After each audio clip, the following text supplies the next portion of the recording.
أما بعد فأعوذ بالله السميع العليم من الشيطان الرجيم.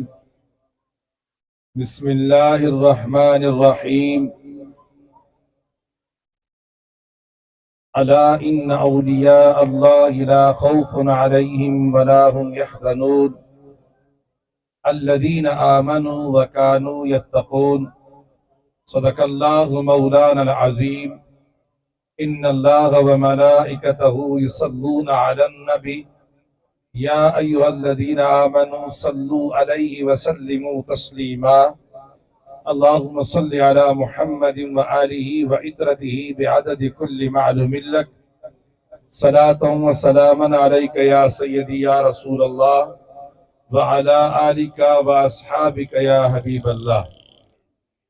نہایت واجب الاحترام اسٹیج پر علماء اکرام، پنڈال میں سامعین عظام، ثناخوان رسول، حاضرین مجلس، السلام علیکم ورحمۃ اللہ وبرکاتہ۔ محبوب کی محفل کو محبوب سجاتے ہیں، آتے ہیں وہی جنہیں سرکار بلاتا ہے۔ بس الحمدللہ، خوش بخت ہو، خوش نصیب ہو اور اپنی قسمت پہ ناز کرو کہ ہم چنے ہوئے ہیں کہ ہمیں محبوب علیہ السلام نے بلایا ہے، ہمیں غوث پاک نے بلایا ہے، ہمیں داتا نے بلایا ہے، اس لیے کہ محبوب کی محفل کو محبوب سجاتے ہیں، آتے ہیں وہی جنہیں سرکار بلاتے ہیں۔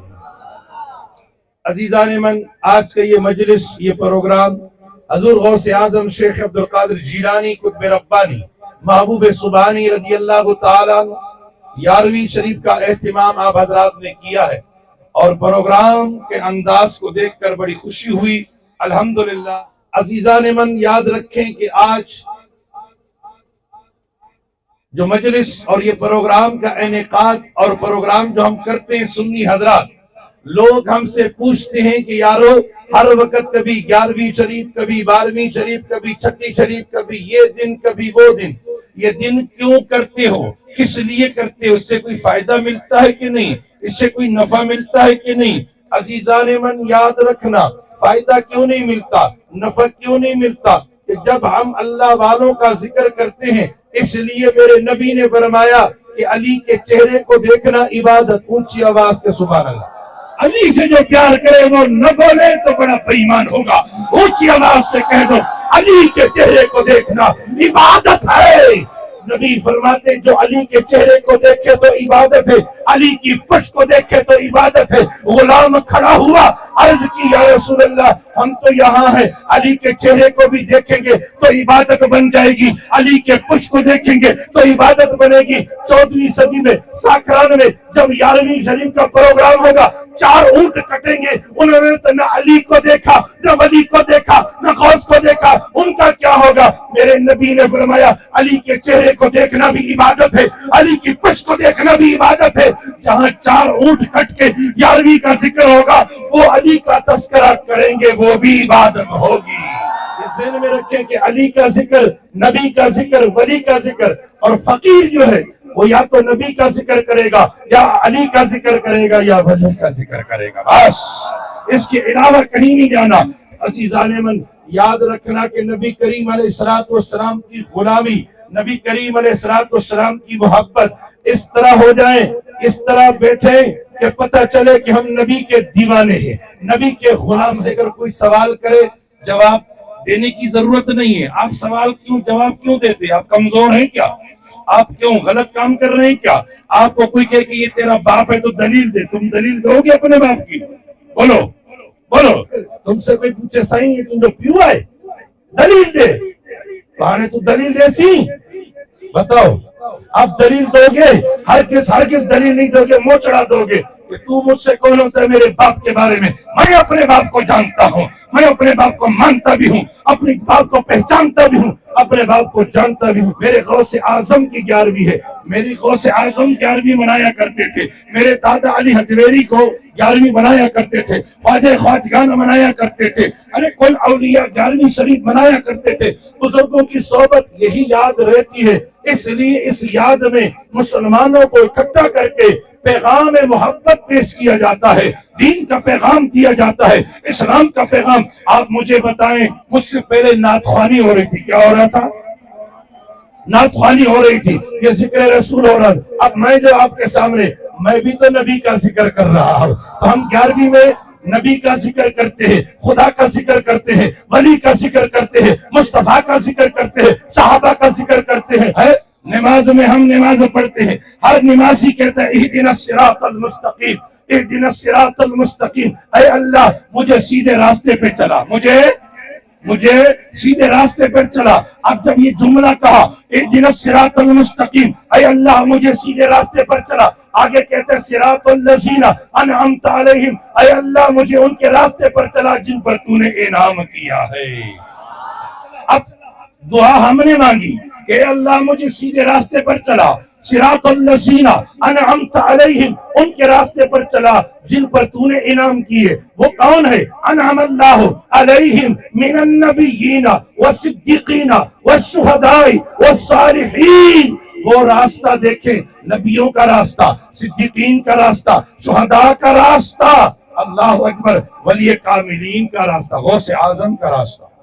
اور رب العالمین نے بھی قرآن عظیم میں ارشاد فرمایا یا ایھا الذین آمنوا اتقوا اللہ، فرمایا اے ایمان والو تقوی کو اختیار کرو، پرہیزگاری کو اختیار کرو، وکونوا مع الصادقین، اپنے ایمان کو بچانا چاہتے ہو، اپنے تقوی کو بچانا چاہتے ہو جاؤ ان سچوں کے ساتھ، تمہارا ایمان بھی بچ جائے گا، تمہارا دین بھی بچ جائے گا، تمہارا تقوی بھی بچ جائے گا۔ یہ فرمان کسی مولوی کا نہیں بلکہ قرآن کریم میں ارشاد فرمایا وَكُونُوا مَعَ الصَّادِقِينَ، ہو جاؤ اگر کامیابی چاہتے ہو، سیکورٹی چاہتے ہو، افلا تفلحون میں آنا چاہتے ہو، تو کامیابی کا راستہ ایک ہے کہ ان 11ویں والے بابا کی صحبت میں آنا ہوگا، ان ولی خامدین کی صحبت میں آنا ہوگا، ان بزرگان دین کی مجلس میں آنا ہوگا۔ جب اس مجلس میں، اس صحبت میں تم آؤ گے، وَكُونُوا مَعَ الصَّادِقِينَ، کامیاب ہو جاؤ۔ ہر جس کے پاس مال ہو، دولت ہو، اس کے لیے دشمن پیدا ہوتے، ڈاکو پیدا ہوتے، چور پیدا ہوتے، لیکن جب تمہارے پاس ایمان کی دولت آ جائے، تقوی کی دولت آ جائے، پرہیزگاری کی دولت آ جائے، جب دین کی دولت آ جائے، اے ہائے، تو تمہارا دشمن شیطان ہے۔ شیطان نے ازل میں کہا تھا کہ مولا میں تیرے بندوں کو گمراہ کروں گا لیکن سوائے ان کے جو تیرے خاص بندے ہیں، تیرے بندوں کو میں راہ راست سے ہٹاؤں گا، تیرے راستے سے دور کروں گا، لیکن سوائے ان کے جو تیرے خاص بندے ہیں۔ پتہ چلا کہ شیطان کی بھی یہ جرت نہیں ہے کہ وہ خاص بندوں کے پاس چلا جائے، اس لیے خالق نے فرمایا کہ اپنے آپ کو بچانا چاہتے ہو، اپنی حفاظت چاہتے ہو، تحفظ چاہتے ہو، تو یاد رکھنا وَكُونُوا مَعَ الصَّادِقِينَ، ان کی معیت، ان کی سنگت، ان کی صحبت میں آ جاؤ، تم یہاں بھی کامیاب ہوگے، وہاں بھی کامیاب ہوگے۔ آج کی سنگت، دوستی، درمیان میں کوئی چھوڑ دیتا ہے، کوئی ادھر چھوڑ دیتا ہے، کوئی ادھر چھوڑ دیتا ہے، کوئی بیچ راستے میں چھوڑ دیتا ہے، کوئی کہاں چھوڑ دیتا ہے، لیکن ڈر لگتا ہے کہ یہ دوستی کیسی ہے۔ آواز خالق کی ہے، رب کعبہ کائنات فرماتے ہیں وَحَسُنَ أُولَئِكَ رَفِيقًا، یہ اتنے خوبصورت، اتنے حسین دوست ہے کہ یہاں بھی تمہارے ساتھ ہوں گے، وہاں بھی تمہارے ساتھ ہوں گے، نہ یہاں تمہیں چھوڑیں گے نہ وہاں تمہیں چھوڑیں گے، یعنی تمہارے ساتھ رہے۔ اندازہ کرو جس کو غوث اعظم سے محبت ہے، کل قیامت کے دن اس کے ساتھ ہوگا۔ اب جس کو غوث اعظم سے محبت ہے وہ ہاتھ کھڑا کرے، بس باقی نہیں کھڑا کرے، اونچا کرے، سبحان اللہ۔ جس کو غوث اعظم سے محبت ہے، جسے صدیق اکبر سے محبت ہے، ہاتھ کھڑا کرے، جلدی کرے، شاباش۔ جسے فاروق اعظم سے محبت، عثمان غنی سے، علی سے، حسن سے، حسین سے، اے ہائے میرے غوث اعظم سے، بس یہ یاد رکھنا۔ الحمدللہ سنیوں کو یہ اعزاز حاصل ہے، یہ سنیوں کا یہ وطیرہ ہے کہ کوئی نہ کوئی ولی سے دامن جڑا ہوا ہے، کوئی نہ کوئی ولی سے دامن جڑا ہوا ہے۔ اس لیے عزیزان من، یہ مجلسیں، یہ پروگرام جب ہوتی ہے، بیٹری چارج ہوتی ہے، ہماری بیٹریاں کمزور ہو جاتی ہے تو چھٹی شریف آ جائے، 11ویں شریف آ جائے، موبائل چارجنگ میں لگانا پڑتا ہے تاکہ کچھ دیکھیں۔ اسی لیے یہ جو پروگرام ہوتے، اخراجات کیے جاتے، دور و دراز سے اتنے عظیم عالم دین جو کراچی گڈاف ٹاؤن سے حضرت علامہ مولانا مفتی گل حسن نعیمی صاحب دامت برکاتہم القدسیہ سفر کر کے آ رہے ہیں، یہ کس لیے ہے؟ یہ آپ کو دینے کے لیے، اونچا اونچا اونچا اونچا سبحان اللہ، یہ دینے کے لیے، اس لیے کہ یہ پیغام دینے کے لیے کہ کہ ان کے پاس وہ امانت ہے، علم فقہ ہے، علم رسول ہے ان کے پاس، الحمدللہ ثم الحمدللہ وہ دے رہے ہیں، یہاں پر آپ لوگ کو دینے کے لیے آئے ہیں۔ تو یہاں پر یہ ذہن میں رکھیں کہ یہ آج کی مجلس، آج کا یہ پروگرام ہمیں یہ درس، یہ سبق دیتا ہے، اس لیے کہ ہم اپنی روحانیت کو تازہ کر رہے ہیں، اپنے نور کو تازہ کر رہے ہیں، اپنے ایمان کو تازہ کر رہے ہیں، اپنے آپ کو تازہ کر رہے ہیں، اس لیے کہ نبی کریم علیہ السلام کا ذکر اور علی کا ذکر، صحابہ کا ذکر، ولی کا ذکر جو ہے وہ دلوں کی خوراک ہے، دلوں کی خوراک، روح کی غذا ہے۔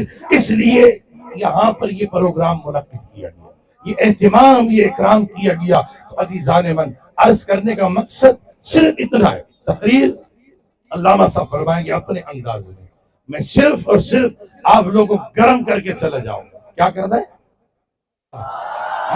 عرض کرنے کا مقصد کہ یہاں پر ہمارے آنے کا مقصد اور آپ کے آنے کا مقصد ایک ہے کہ ہم رسول اللہ کی بارگاہ میں اکٹھے ہو۔ اب آئیے، یہ بزرگوں کی مجلس، 11ویں شریف کا اہتمام، غوث اعظم کا اہتمام، غوث اعظم کا پروگرام ہم نے منعقد کیا۔ اب ذرا دیکھتے ہیں کہ غوث اعظم رضی اللہ تعالیٰ عنہ کی ایک کرامت میں سنا دیتا ہوں تاکہ آپ لوگ سبحان اللہ کہہ دیں کہ غوث اعظم رضی اللہ تعالیٰ عنہ کا دھوبی جو تھا وہ فوت ہو گیا، اور جب فوت ہوا فرشتوں نے ان سے پوچھا کہ من ربک کا، اس نے کہا یہ کون سا سوال ہے، میں تو غوث اعظم کا دھوبی ہوں۔ رب العالمین نے فرمایا کہ میرے فرشتوں تم قیامت کی صبح تک لگے رہو، کہ تمہارے سوال کا جواب نہیں دے گا، جانے دو، یہ میرے غوث کا دھوبی ہے، میرے عبد القادر کا دھوبی ہے، جانے دو۔ یہ بات ان تک محدود ہے، یہ بات ان تک محدود ہے، لیکن غوث اعظم کا وہ دھوبی تھا، تو وہ عام دھوبی نہیں تھا، وہ بھی کوئی تھا، وہ بھی کوئی تھا۔ ہم اس بات پر صرف سبحان اللہ کہہ سکتے ہیں، کیا کہیں گے؟ اب آئیے غوث اعظم رضی اللہ تعالیٰ عنہ کی دوسری بات آپ کو سناتا ہوں کہ میرے غوث اعظم ایک قرآن پاک صبح پڑھتے تھے، ایک قرآن پاک رات کو پڑھتے تھے، اچھا کو سبحان اللہ۔ میرے غوث اعظم عشاء کی وضو سے فجر کی نماز 40 سال تک ادا کی، کہہ دو سبحان اللہ۔ صرف کچھ نہیں کرنا، ہم نے صرف سبحان اللہ کہہ دو، بس کچھ نہیں کرنا، اچھا۔ میرے غوث اعظم رضی اللہ تعالیٰ عنہ کی ذات ہے مبارکہ، وہ ذات ہے کہ ایک قرآن صبح، ایک قرآن رات کو پڑھتے ہیں، اور ایک قرآن تراویح میں ختم کرتے ہیں، 61 کلام پاک پڑھتے، کہہ دو سبحان اللہ۔ میرا غوث اعظم عشاء کی وضو سے فجر کی نماز ادا کرتے ہیں، ایک دن نہیں، 2 دن نہیں، 3 مہینے نہیں، 40 سال تک۔ کتنے سال؟ 40 سال۔ سب کے دو ایک باری سبحان اللہ۔ اب یہ غوث اعظم کا وتیرہ ہے، کیا ہے یہ غوث اعظم کا کمال ہے کہ وہ ایک قرآن صبح پڑھے، وہ ایک قرآن شام میں پڑھے، وہ رات میں پڑھے، یہ میرے غوث کا وتیرہ ہے، وہ غوث اعظم ہے۔ ہم غوث اعظم نہیں، ہم غلام ہیں، تو غلام اپنی حیثیت دیکھے، غلام اپنے مقام دیکھے، اپنے وزن کو دیکھے کہ خالق کائنات نے فرمایا کہ جو دعویٰ محبت الہ کرتا ہے اسے چاہیے کہ فاتبعونی، وہ غلامی کر لے، یحببکم اللہ، میں اسے اپنا محبوب بنا لوں۔ ہمیں چاہیے یہ بات صرف سبحان اللہ تک محدود ہے۔ کیا کوئی 40 سال عشاء کی وضو سے فجر کی نماز پڑھ سکتے ہیں؟ ہم میں سے کوئی نہیں کرے۔ کیا ایک قرآن روز ختم کرو گے؟ نہیں کر سکتے۔ عزیزان من، کیا کرنا ہے ہمیں کہ آپ عشاء کی نماز پڑھیں۔ کیا پڑھیں؟ عشاء کی نماز پڑھیں۔ آج 11ویں تو ہم بڑے شوق سے کرتے ہیں، لیکن 11ویں والے کا پیغام میں دے رہا ہوں، آپ کے چہرے اتر جائیں گے، ذرا سبحان اللہ کہہ دو تاکہ چارج ہو جائے۔ مجھے بتاؤ، غوث اعظم رضی اللہ تعالی عنہ نے 40 سال عشاء کی نماز سے فجر کی نماز اس وضو سے ادا کیا ہے، مجھے بتاؤ آپ نے عشاء کی نماز کتنی پڑھی ہے؟ آپ نے فجر کی نماز کتنی پڑھی ہے؟ آپ 11ویں والے کو مانتے، اس کی نہیں مانتے؟ آپ غوث اعظم کو مانتے ہو، اس کے عمل کو نہیں مانتے، اس کے ارشادات اور تعلیمات کو، معمولات کو نہیں مانتے کہ میرے غوث اعظم نے کوئی نماز نہیں چھوڑی، کہہ دو سبحان اللہ۔ کوئی نماز نہیں چھوڑی۔ آج ہم نماز نہیں پڑھتے، ہم کہتے ہم تو پیر والے ہیں، ہمارا پیر بہت پہنچا ہوا ہے سائیں ان جو پیر وڈو پیر آئے میرا پیر بہت پہنچا ہوا ہے. وہ بھائی تیرا پیر تو پہنچا ہوا ہے, یہ بتا تو کہاں تک پہنچا ہوا ہے, تیری پہنچ کہاں تک ہے؟ میں نے تجھ سے سوال کیا, تلک امت قد خلت لہا ما کسبت ولکم ما کسبتم ولا تسألون عما كانوا يعلمون. تیری پیر کی بات تیرے اس سے پوچھی جائے گی, تیری بات تجھ سے پوچھی جائے گی. تو خود ذمہ دار ہے, بتا تیرا پیر پہنچا ہوا ہے, تو کہاں تک پہنچا ہوا ہے؟ اس کی رسائی تو ہے, تیری کہاں تک ہے؟ عزیزان من, میں غوث کا مرید ہوں, غوث کا مریدی کا دعویٰ کرتا ہوں. اپنے دعوے میں سچا ہونا چاہیے کہ میں 5 وقت نماز ادا کروں گا. کچھ سبحان اللہ, مشکل آئے اونچا گوری دوبارہ سبحان اللہ, کہ میں 5 وقت نماز ادا کروں گا, میں 5 وقت نماز ادا کروں گا. غوث اعظم ایک رات میں قرآن, ایک دن میں قرآن نہیں. میں یہ نہیں کہتا, یہ میرا وتیرہ ہی نہیں ہے, یہ میں کر نہیں سکتا, یہ میرے پاس نہیں ہے. ہاں حدیث میں جملہ ہے, علماء کی موجودگی میں عرض کرتا ہوں, اگر یہ بھی کرنا ہے تو کر. 3 بار قل هو اللہ احد صبح پڑھ لیا کر, 3 بار رات کو پڑھ لیا کر. سمجھ کے ایک قرآن تو نے صبح پڑھ لیا اور ایک قرآن تو نے رات میں پڑھ لیا. لیکن تو غلام ہے, تجھے چاہیے کیا کہ تو روزانہ قرآن پاک کی تلاوت کرے. سپارہ, آدھا, پاؤ, رکوع, کم سے کم 3 آیاتیں تو پڑھتا جا. کرو گے قرآن کی تلاوت, کرو گے قرآن کی تلاوت, کرو گے نماز 5 وقت ادا کرو گے. پھر میرا غوث, ارے ایک آدمی کو خواب میں دیکھا, میرے نبی نے خواب میں آئے اور میرے آقا نے چہرہ موڑ لیا, منہ مبارک موڑ لیا. اس غلام نے عرض کیا, رسول اللہ میں آپ کا امتی ہوں اور آپ نے مجھ سے چہرہ موڑ لیا. تو میرے آقا نے فرمایا کہ میں تجھے جانتا نہیں ہوں. اس نے کہا یا رسول اللہ, میں نے علماء سے سنا, میں نے اپنے اکابر سے سنا. علماء فرماتے ہیں کہ نبی کریم علیہ السلام اتنا جانتے ہیں کہ اپنے بیٹے کو باپ اتنا نہیں جانتا ہوگا کہ جتنا میرا نبی اپنی امتی کو جانتا ہو. میرے نبی نے فرمایا میں تو اس کو جانتا ہوں جو مجھ پر درود پڑھتا ہو, جو مجھ پر درود و سلام پڑھتا ہو, میں اسے جانتا ہوں. صبح بیدار ہوا, 100 مرتبہ اس نے درود شروع کر دیا. پھر نظارہ ہوا, دیدار مصطفیٰ ہوئی. میرے آقا نے فرمایا اے غلام میں تجھے بھی جانتا ہوں اور تیرے باپ کو بھی جانتا ہوں.